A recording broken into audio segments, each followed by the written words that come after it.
Hi everybody and welcome to my channel. Today I'm going to be ranking AP classes based on their difficulty and my experience with them. If you want to know the pass rates and these things, all of those stats are available online. So I don't want to give you information you can already, figure out on your own. But as someone who's taken their fair share of AP classes, I'm going to be telling you which ones are easiest and which ones are hardest. Now, based on the tests that I myself have taken, these are the easiest tests for me. And those were AP Government and Politics, AP US History, AP Psych, AP Macroeconomics, and AP Statistics. There are other easy things, but keep in mind that any AP test will be easy if you're interested in the subject. Because if you're interested in it, you're more likely to study it, more likely to do well. That's just a baseline fact, and that's probably why most of those things I considered easy, meaning I had a lot of interest in it, or the subject matter was really easy to grasp. And when there's not a lot of effort involved, it's easier to like stuff. There are a lot of other factors involved in what makes something easy or hard. In general, if you take any of the language exams, and I mean not the literature one that's there for Spanish, I believe, I'm talking about just the language, all of those will only have been easy if you have put in the work into the previous levels of Spanish and you've been, or whatever language, and you've been learning it. Obviously it'll be easy for native speakers, but I'm talking people who have, been studying French since the 7th grade and have, tried to keep up with the work every year.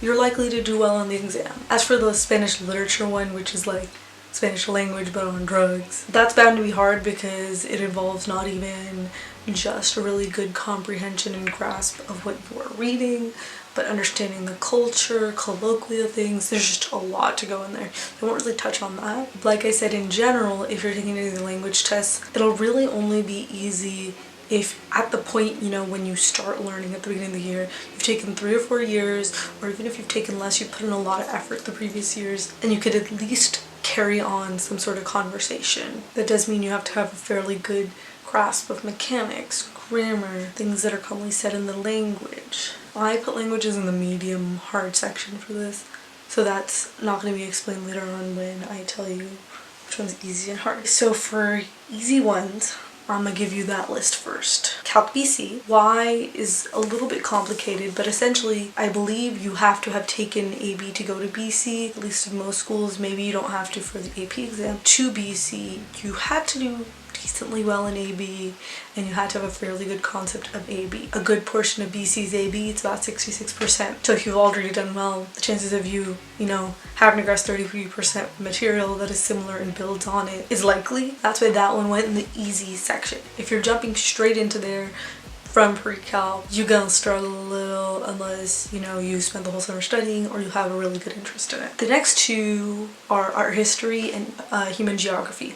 These ones are mostly memorization for like facts and materials and inferences, so there's not a lot here in terms of like grasping and understanding material.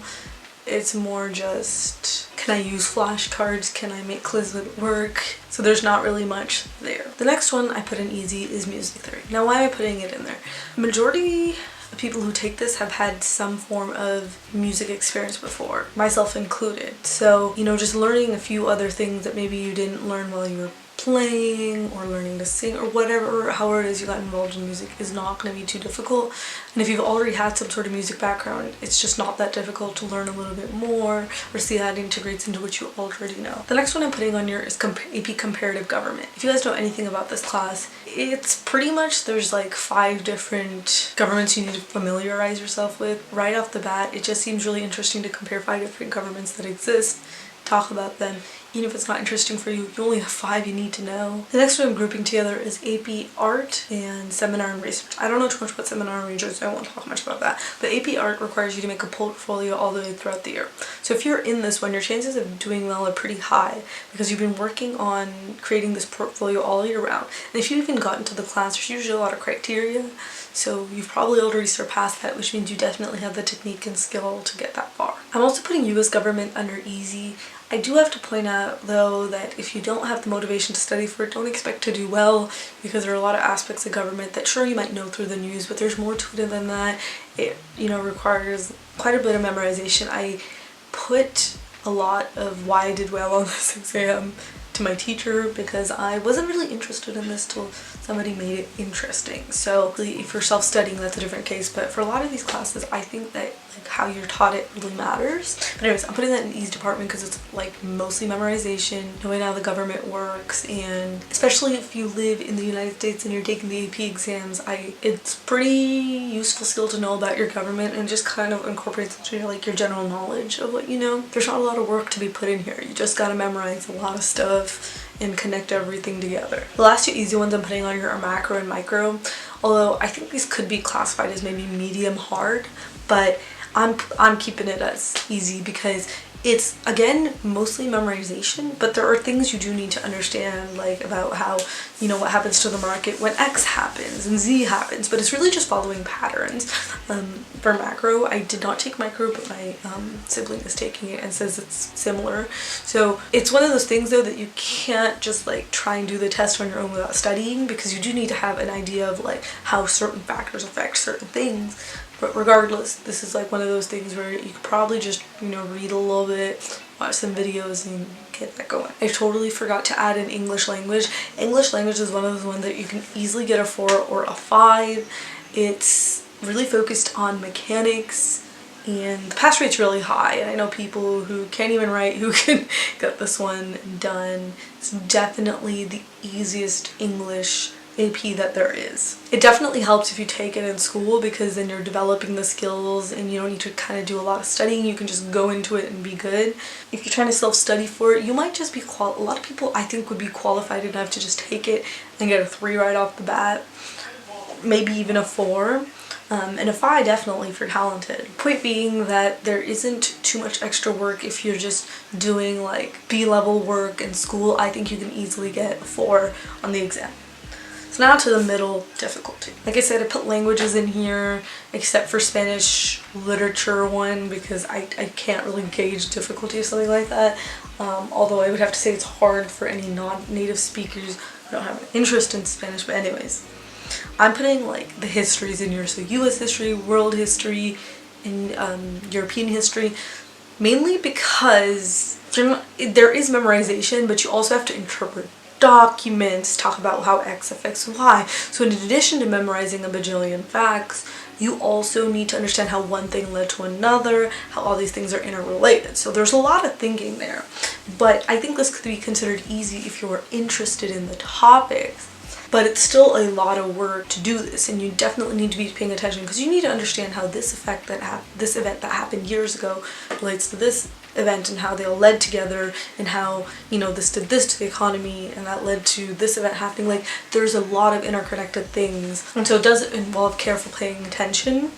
I remember in the US history exam, you have to interpret things, and then you'll get an image and you have to interpret it and show how this image led to this, and it's really complicated and time consuming, and it definitely involves developing some skills that if you don't already have, it's tricky to just have them right off the bat if you don't know how to use those skills, which is why I think this one's one of the harder ones to self-study for. I'm also putting CS and CS principles in the medium category because coding is like learning a new language. So if you're not familiar with it, you're gonna have to do a lot of learning at first, and if you're not interested in it, then you got a lot more effort to conquer at the beginning. So that's why I'm putting this in the medium difficulty. I'm sure once you get the hang of it, the second like CS class in the series, which I'm forgetting the name of, I think it's just CS and CS principles, but you can correct me if I'm wrong because I did a little research for this video, but I'm mostly going off of my experience of people I know for this, so I do apologize if I seem terribly unprepared. I tried to prepare just a little. So anyways, CS is obviously going to be, you know, you're starting out here without any coding experience. I don't imagine this will be the easiest class you've ever taken. There definitely needs to be some work put in, some learning you gotta do, and to familiarize yourself with the system.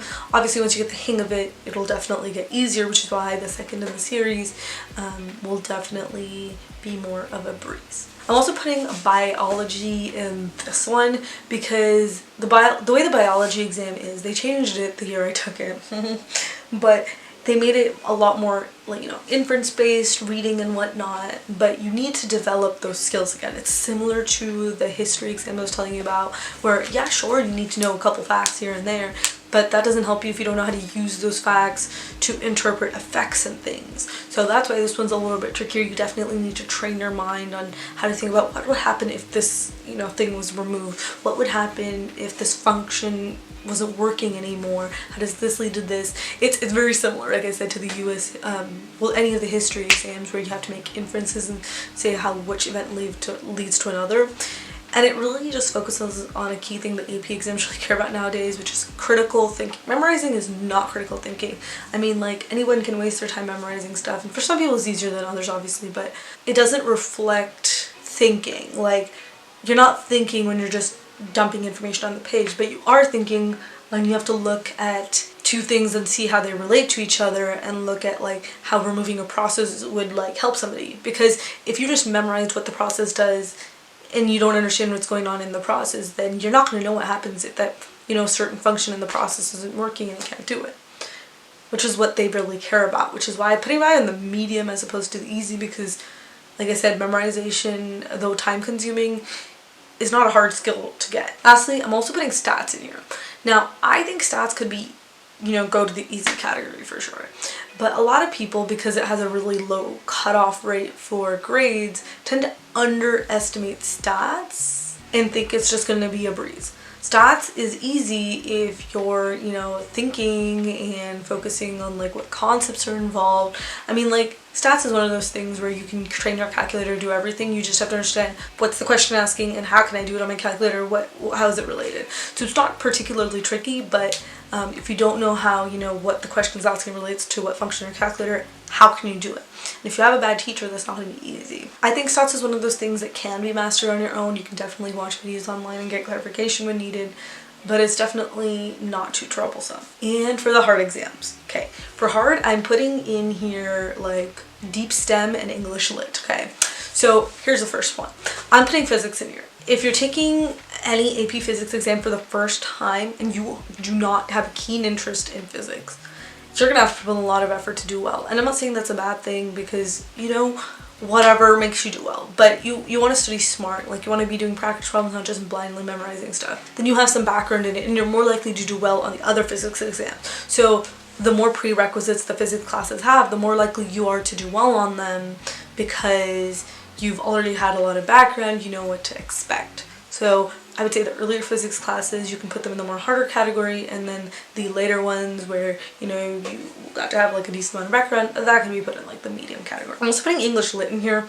I took English Lit myself, and let me just say, you gotta develop a lot of skills. There's a lot of inferring, and the writing is really tricky, and they really do expect a lot. I personally think this was the hardest exam I took. It's definitely not the easiest skill to develop. It takes more than the 9 months they expect us to get this skill. That being said, I don't think it's impossible if you have a really good teacher, but it's tricky. Next, I'm putting in here Calc AB. Now, I don't think Calc by itself is difficult. Now that I've done Calc, in college as well, it's like, oh yeah, what was I freaking out about? But the very concept of Calc can be difficult. One, if you have a bad teacher, as always, and two, even if you have a good teacher, a lot of these concepts aren't very intuitive at first, and you have to understand that actually a lot of Calc is a lot of algebra. So relating that and be like, oh, this is actually a really simple concept that I just didn't grasp at first. If you don't have a really good foundational understanding, like if you didn't really do well in pre-calc, or if you didn't do well in algebra 2 or geometry, a lot of those things come back in this class. You need to have a fairly good understanding of geometry, a lot of advanced algebra concepts, a decent amount of pre-calc concepts come in here. So without that foundation, it's not that easy to do well in calc if you don't have that foundation. So that's why I put this in the hard category. You definitely you want to be looking at these problems multiple times until it clicks, because when it clicks, it'll be like, whoa. Last one I'm putting in here is chemistry. Chemistry is not necessarily the easiest concept again, and there are a lot of topics I expect you to know that are like all over the bases for the exam. If you've taken maybe honors chemistry before doing this, okay, I think you have like a decent foundation to go there. You want to make sure that you understand what's happening. This is one of those things where if you didn't do well in honors chem, It's not necessarily going to be the easiest. You want to make sure you have the good foundational concepts down because everything kind of builds and a lot of things are just very related to each other. Thank you guys for watching. I hope this was helpful. You can leave me any comments and questions you have below. I know sometimes I got a little rambly. Just hope this was helpful. Thank you guys again for watching. Don't forget to subscribe. Give this video a thumbs up. I have a couple of links in the description box for Skillshare and any products that might help you study for AP exams. But other than that, have a good day everyone. Bye!